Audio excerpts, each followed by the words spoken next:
ರಮೇಶ್ ಅವನ್ ತಳ್ಳೋ ಗಾಡಿಯಲ್ಲಿ ಕೊತ್ತಂಬರಿ ಸೊಪ್ಪನ್ನ ಇಟ್ಕೊಂಡು ಕೂಗಿ ಮಾರಾಟ ಮಾಡ್ತಾ ಇದ್ದ.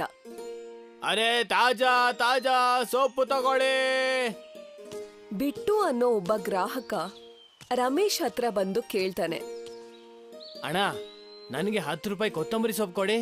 ರಮೇಶ್ ಅವನ ಹತ್ರ 10 ರೂಪಾಯಿನ ಇಸ್ಕೊಂಡು ಕೊತ್ತಂಬರಿ ಸೊಪ್ಪನ್ನ ಅವನಿಗೆ ಕೊಡ್ತಾನೆ. ಅಣ್ಣ 10 ರೂಪಾಯಿಗೆ ಇಷ್ಟೆಷ್ಟು ಕೊತ್ತಂಬರಿ ಸೊಪ್ಪ? ಅಣ್ಣ ಕಾಸ್ಟ್ಲಿ ಆಗಿದೆ ಈಗ. ಅಷ್ಟೊಂದೇನು ಕಾಸ್ಟ್ಲಿ ಆಗಿಲ್ಲ. ನೀನ್ ಇದ್ಯಾಕೆ ಹೇಳ್ತಾ ಇಲ್ಲ?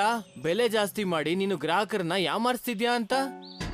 ಅಣ್ಣ ನನ್ನ ಮಾತನ್ನ ನಂಬಿ, ನನಗೆ ಸ್ವತಃ ಈ ಕೊತ್ತಂಬರಿ ಸೊಪ್ಪು ತುಂಬಾ ದುಡ್ಡು ಕೊಟ್ಟು ತಗೊಂಡಿರೋದು.